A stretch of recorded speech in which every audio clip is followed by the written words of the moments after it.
Hello, everyone. Welcome back to Israel Matters. As always, in this part of the world, it's been a busy week, and we'll get to that very soon.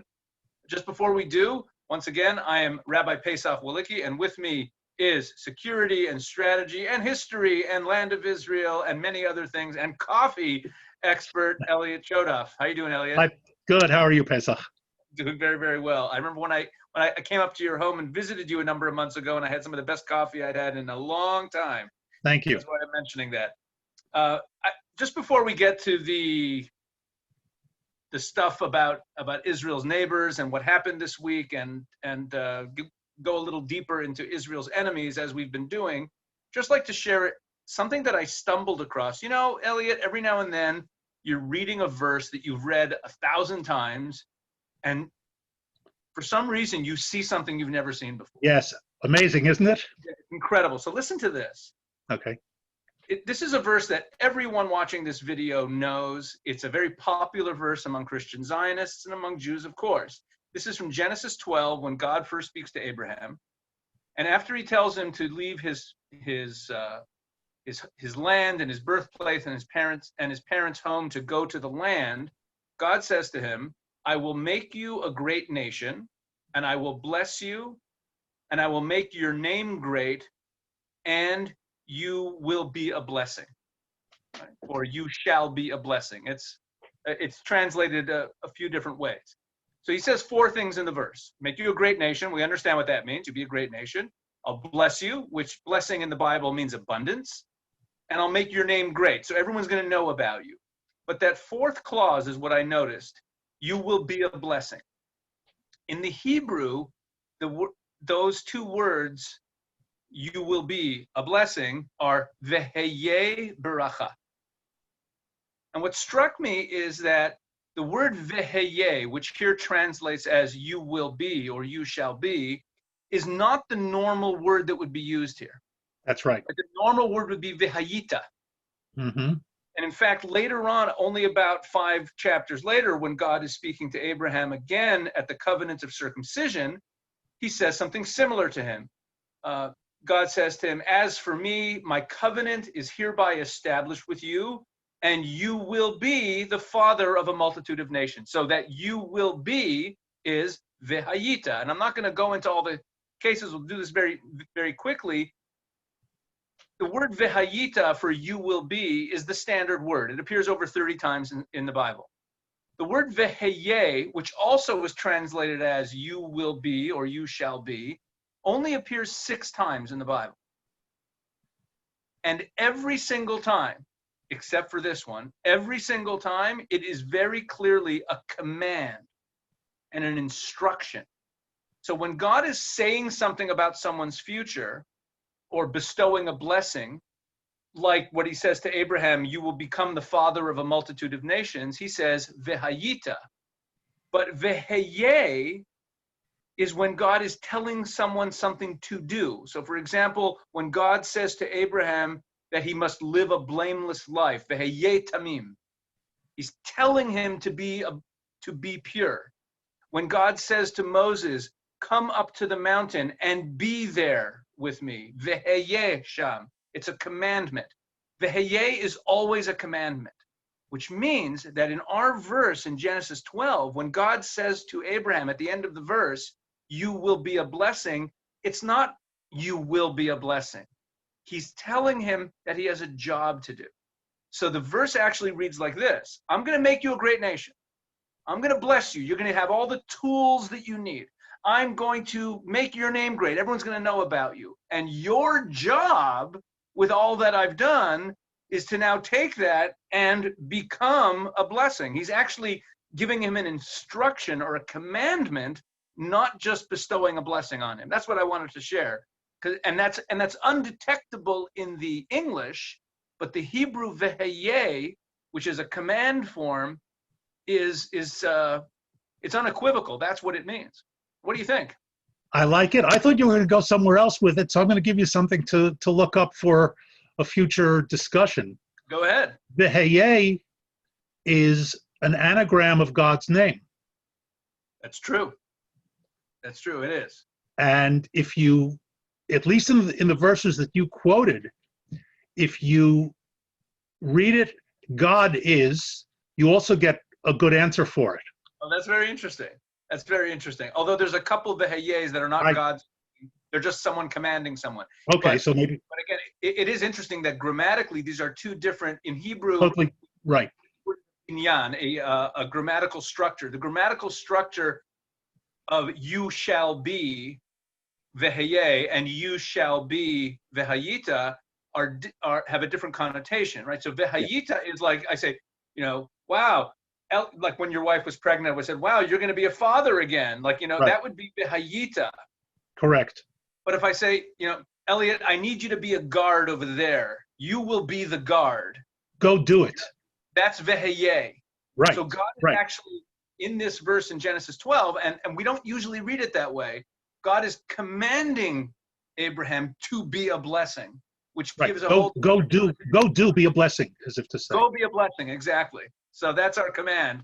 Those of us who follow the footsteps of Abraham, we have to be a blessing. Okay. I like it. Enough on the Bible. Now, what's on everyone's mind, and as soon as it happened, I was like, oh boy, I can't wait to talk to Elliot, is what on earth happened in Lebanon? Beirut blew up. Next subject. No. A huge tragedy, obviously. I mean, those who know me know that I joke without humor about many things, simply because in this business, if you don't make some jokes, you completely lose your mind.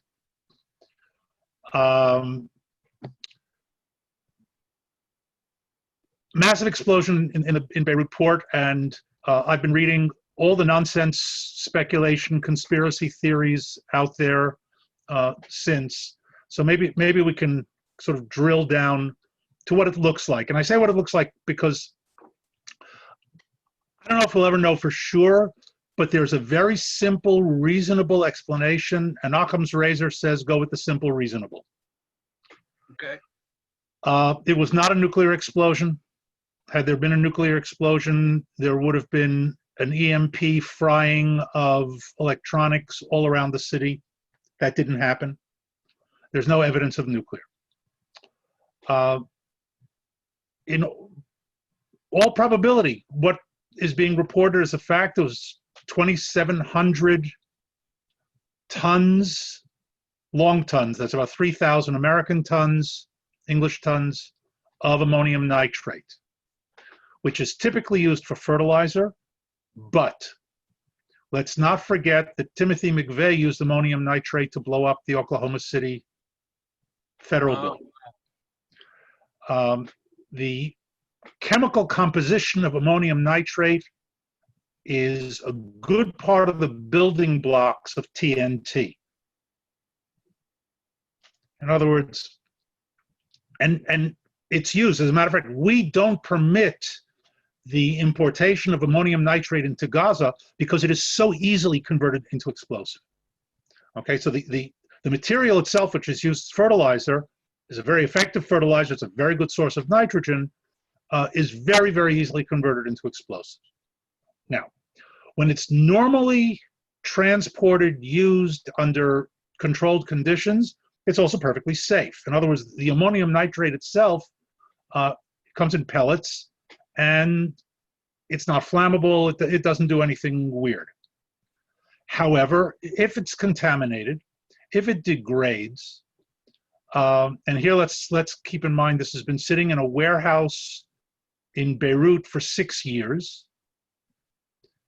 and you know how hot your house gets if you don't turn on the air conditioner. You can just imagine. There were reports a year ago of strange smells coming out of the building. There were cracks in the walls, ammonia breakdown. Who knows what kind of gaseous composition was going on inside there. After that, and by the way, it was taken off a Moldovan ship that was not permitted to leave Beirut because when it went in, I'm talking about 6 years ago, because they weren't willing to pay fees. In other words, there was a whole background story to this that is so improbable that it makes sense. The ship was impounded. But it's all, it's all on record. The crew was kept on the ship for 11 months and not permitted to leave because they didn't have visas to enter Lebanon. This is all background. Anyway, so they unloaded all this ammonium nitrate into an area that's under Hezbollah control, and I imagine, and this is pure speculation but educated guesswork, Hezbollah said, wow, 2,700 tons of ammonium nitrate, we can certainly find something interesting to do with it.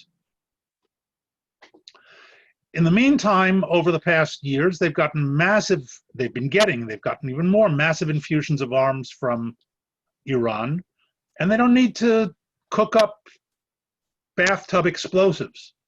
They're getting the stuff, from the factory. So it sits there.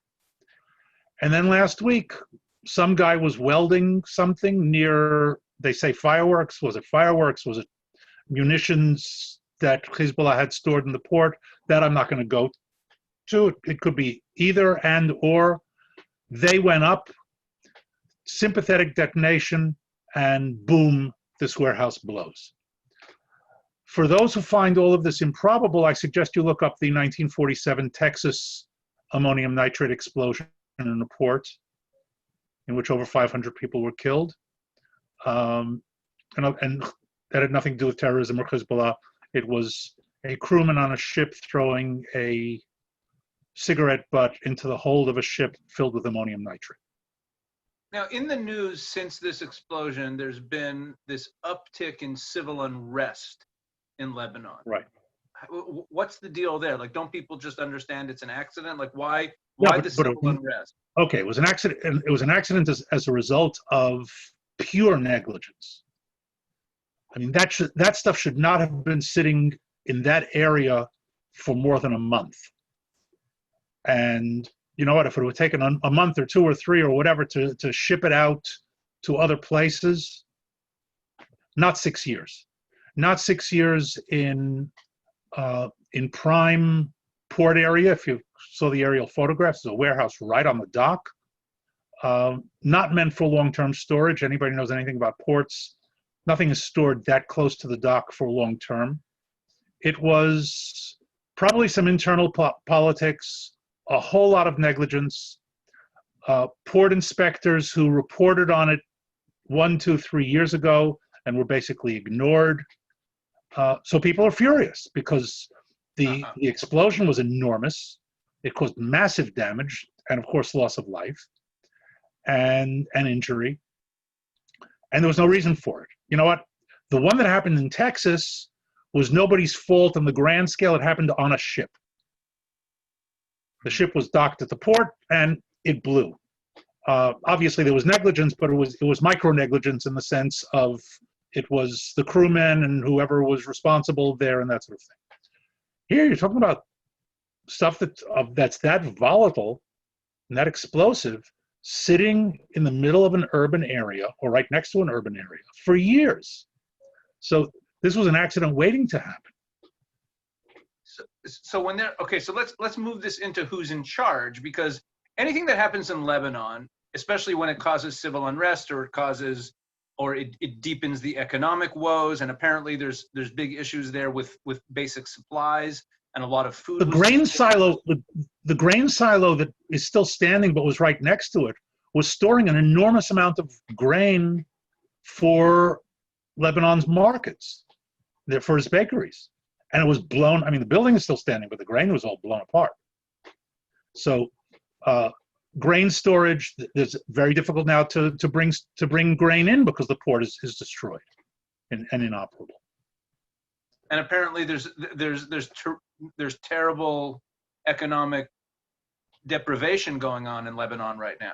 Well, they were in a mess to begin with. Here, paradoxically, they might actually get more money from this than they would have otherwise because of international from aid. Yeah, international aid. Now, I'm not going to go so far as to say that this was calculated in order to do that. That would be a stretch, but it does provide an interesting method that is used by terrorist organizations. Hamas did it in Gaza, and that is to destroy your own economy because you can get more from international aid than you can from whatever you're producing locally.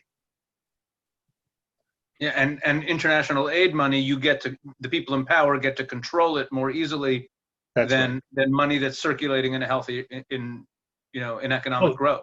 sure. It's top-down money as opposed to bottom-up money. Right. Okay, so where does Hezbollah fit in with all this? Now let's move Okay. into the bigger picture here. Right. So Hezbollah is, let me answer it by taking one step back. If you read studies, books on Hezbollah, and I've got a ton of them. If you ever want to be really depressed, come up to my library. I'll give you a bunch of them.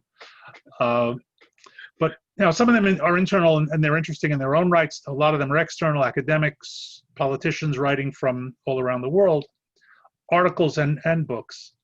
One of the interesting, I would say, characteristics of the literature, and this includes the popular as well as the academic, is that the descriptions of Hezbollah in the different works resemble the Eastern parable of the blind men describing the elephant.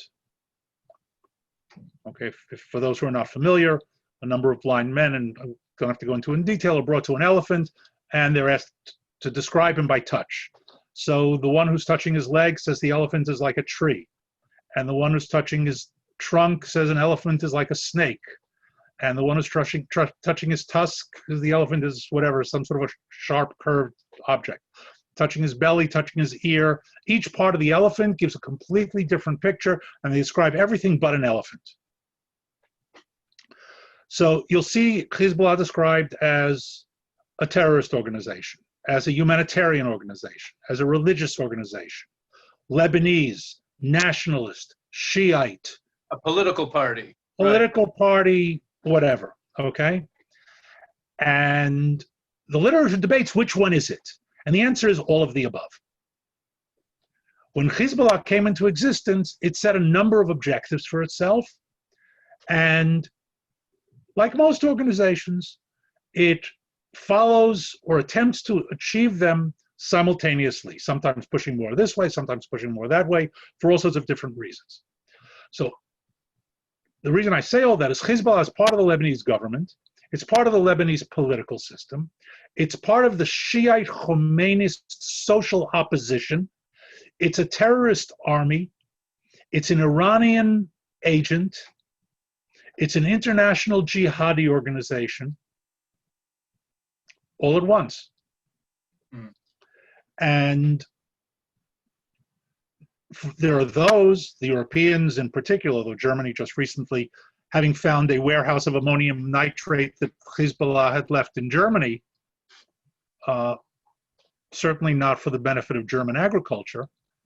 Hezbollah in most countries in Europe is bifurcated.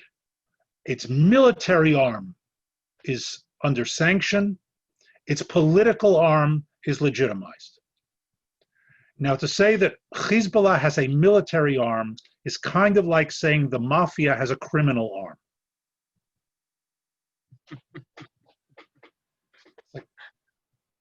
It doesn't. You don't separate. Well, you say, well, there's the family part of the mafia and there's the criminal part of the mafia. No, it's all intertwined, as most organizations are. Almost all organizations.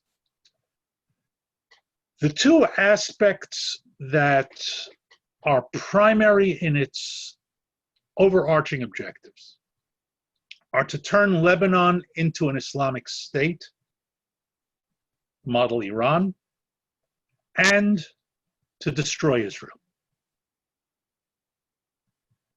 Beyond that, to spread global jihad, that's part and parcel of any good jihadi organization, as a means and method to provide services, because that's what a good religious organization does, provide social services, religious services, educational services to its populace.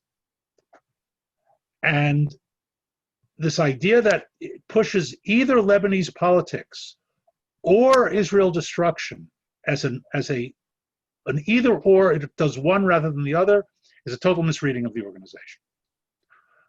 So it's getting hit with today in Lebanon is the aspect of it being part of the Lebanese government and trying to control Lebanon that way.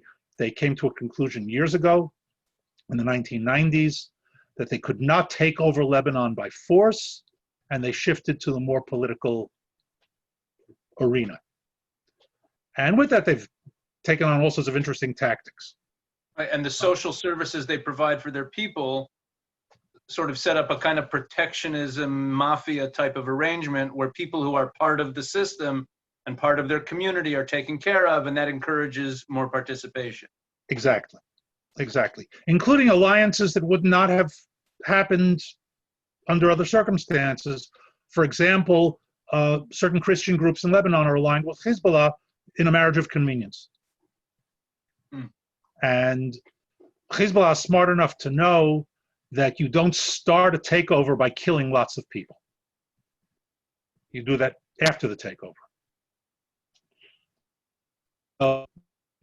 Catching for the bombing. But I think it's important to understand that their origins, which go back to the early 1980s, are built on the Iranian Revolution. As a matter of fact, it's kind of a strange organization because it was founded by decree almost from Iran. When Khomeini came to power, and here we have to sort of go back to our Iranian element for a moment. When Khomeini came to power, one of his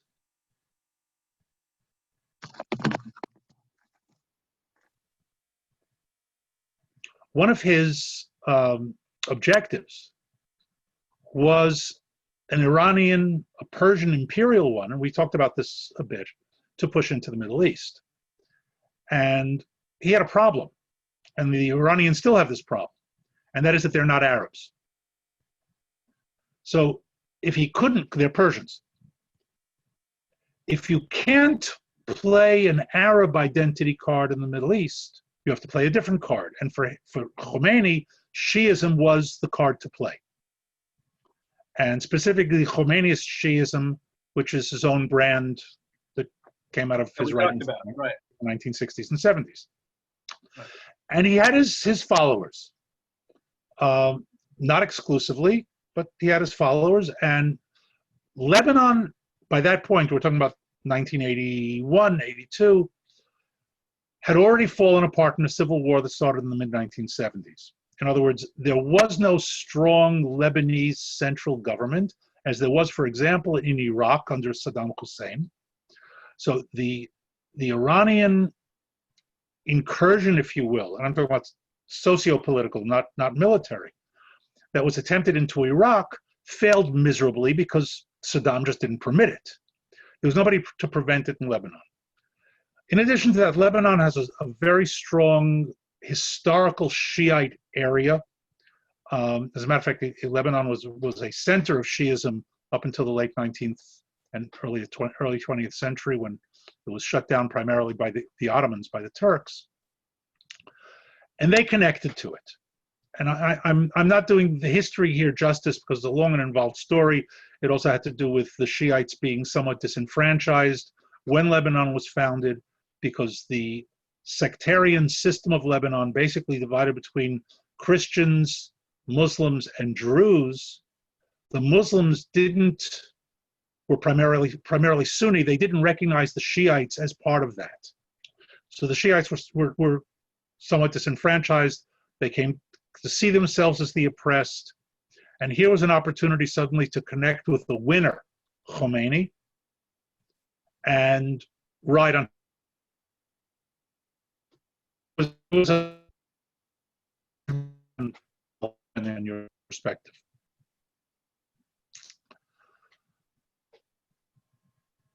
The Israeli invasion of Lebanon in 1982, in the summer of 82, gave them the opportunity to coalesce, and the Iranian Revolutionary Guard set themselves up in the Bekaa Valley in eastern Lebanon and began organizing and training Hezbollah. Right, I was just thinking that besides all the other advantages to making a political incursion into Lebanese power because of the Shiite pocket, because of the lack of strong leadership, it also gives them a direct front with Israel, which is part of their ideological, is part of their ideology, is that the Jews are the enemy.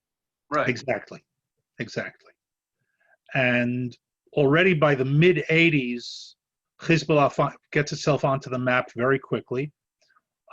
First of all, by introducing suicide terrorism. Okay, a lot of people think Al-Qaeda, no, Al-Qaeda copycat and late in the game. The Tamil Tigers in Sri Lanka actually copied much quicker, copied the idea of suicide terrorism. But Hezbollah introduced it. Interestingly enough, against American as well as Israeli targets. As a matter of fact, the big targets were American, the Marine barracks. Sure, those famous ones. Okay, the embassy, the American embassy in Beirut. The Israeli headquarters in Tyre. There were a number of others. But the truth is, and this is also indicative of Hezbollah, they understood very quickly that suicide terrorism was not a very effective means to do what they wanted. And they got out of the business. Others picked it up, and Hamas and Fatah and those guys use suicide terrorism, well into the 21st century. As a matter of fact, today we're in the anniversary of this Barrow bombing in Jerusalem.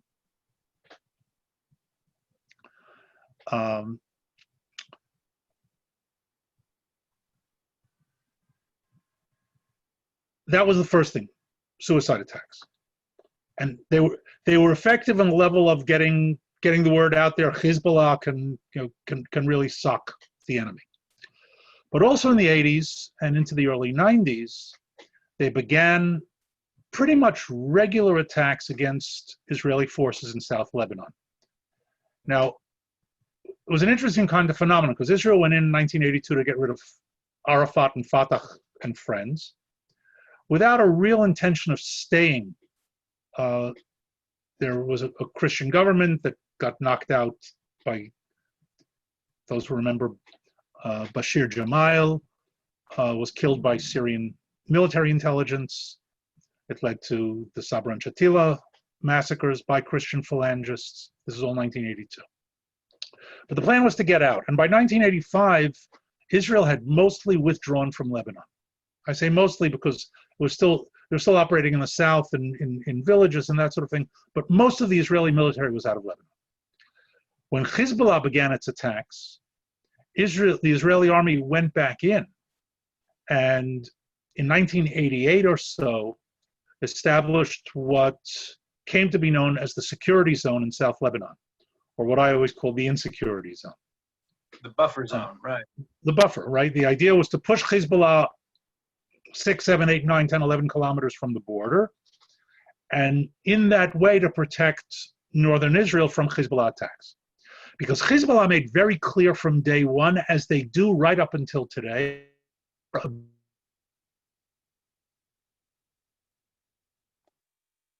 that's what they want.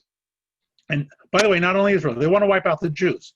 Nasrallah, a number of years ago, Nasrallah is the chairman of Hezbollah, made a statement a number of years ago. He said he's very happy with Jews moving en masse to Israel because it'll make it easier to kill them all.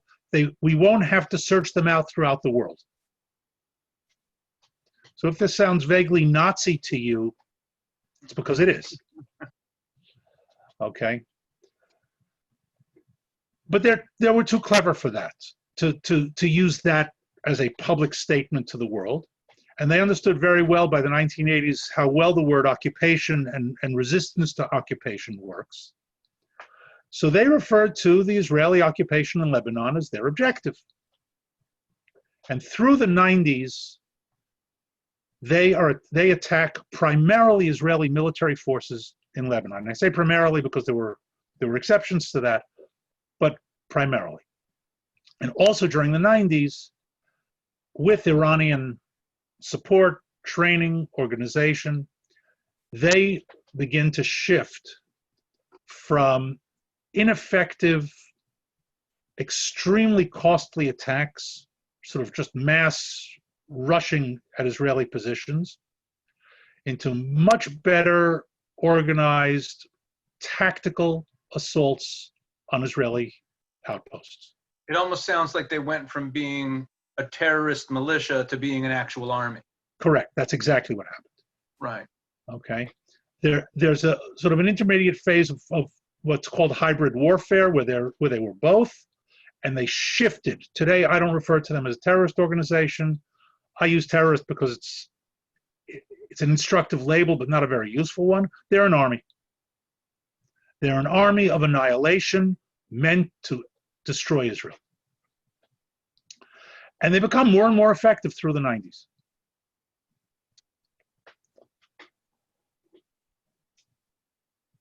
During that period, Israeli military losses are high enough to have an impact on Israeli public opinion. And I say that advisedly because one is too many, but in military terms, the numbers were not that great.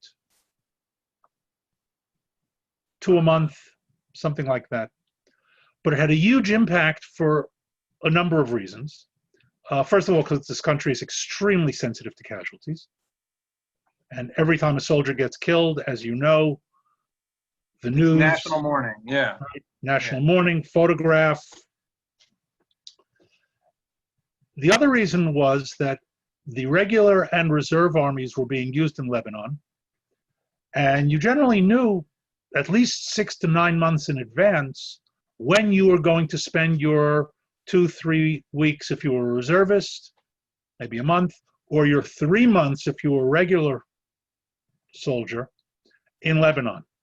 And the impact that that had on the population was enormous, because it meant that a reservist, let's say, beginning of the year, knew that in June he was going to spend 3 weeks. This is almost now in stress, waiting for that time to pass. Wow. Okay, so a psychological impact. This led to a movement by the mid-late 90s for Israel to pull out of Lebanon. It was led by a group called the Four Mothers, but it very quickly gained a great deal of support. It was built on a principle of, we've talked about Elliot's iron laws, another one of Elliot's iron laws, which is that, by the way, this applies to every level of social organization, from the family to the international. A preventive policy that succeeds will always be condemned. That's a very good point. Okay? In other words, if you do something to prevent something from happening and you succeed, you will be condemned for what you did because nothing happened. Right. And by the way, it sounds like a paradox. It's not. It's actually logically provable. Yeah. Because you can never prove you prevented something. You can't prove the negative. Any resources you expended were expended. That's real. Okay? And in this case... And it turned out that there was no attack. Because you prevented it. Right. Exactly. Yeah. Okay? So you're going to be condemned for what you wasted, because look, nothing happened. And it's impossible, or virtually impossible, to prove a causal connection between what you did and what didn't happen. Yeah, okay. I guess the best example in Israel's history is the Iraqi nuclear reactor way back 40 years ago. Exactly. You know, and Israel was roundly criticized for that. That's right. That's right. Yeah. Wait, Elliot, we're going to have to wrap up for today and continue this story next time. All right. But, so let me just conclude with the sentence. What happened? Yeah, sure. The expression of that was that people said, our troops are dying in Lebanon, and the Galilee is perfectly quiet. So if we pull them out of Lebanon, everything will be good. But the preventative nature of it is what was keeping the Galilee quiet. Exactly. So, to be continued. Yeah, and in the end of the day, we're gonna, as we hear more of this story, we want to get to an understanding of where Hezbollah eventually what Hezbollah's position currently is, because it's not a people should never think, stability is the greatest illusion. There's no such thing Correct. as things remaining the same. Correct. And that's where even something like an accidental explosion in a port has political and security implications. Okay, so we're going to continue this next week. We're going to pick up where we left off, I guess, unless something else happens. And thank you very much. Thank you for the comments. A number of people sent in comments, and while we're not responding to them immediately, we will respond to them in due time. A few people did mention to me that they'd like these to be a little bit longer. I don't know if everyone does, and that's why we went a little longer today, but we don't want these to be, multi-hour lectures. So we're going to cut it off here, and everyone keep praying for Israel, and we're going to keep praying for America. There's a lot going on there too. So Indeed. God bless everyone. Thank you for tuning into Israel Matters, and share the word, spread the word. God bless.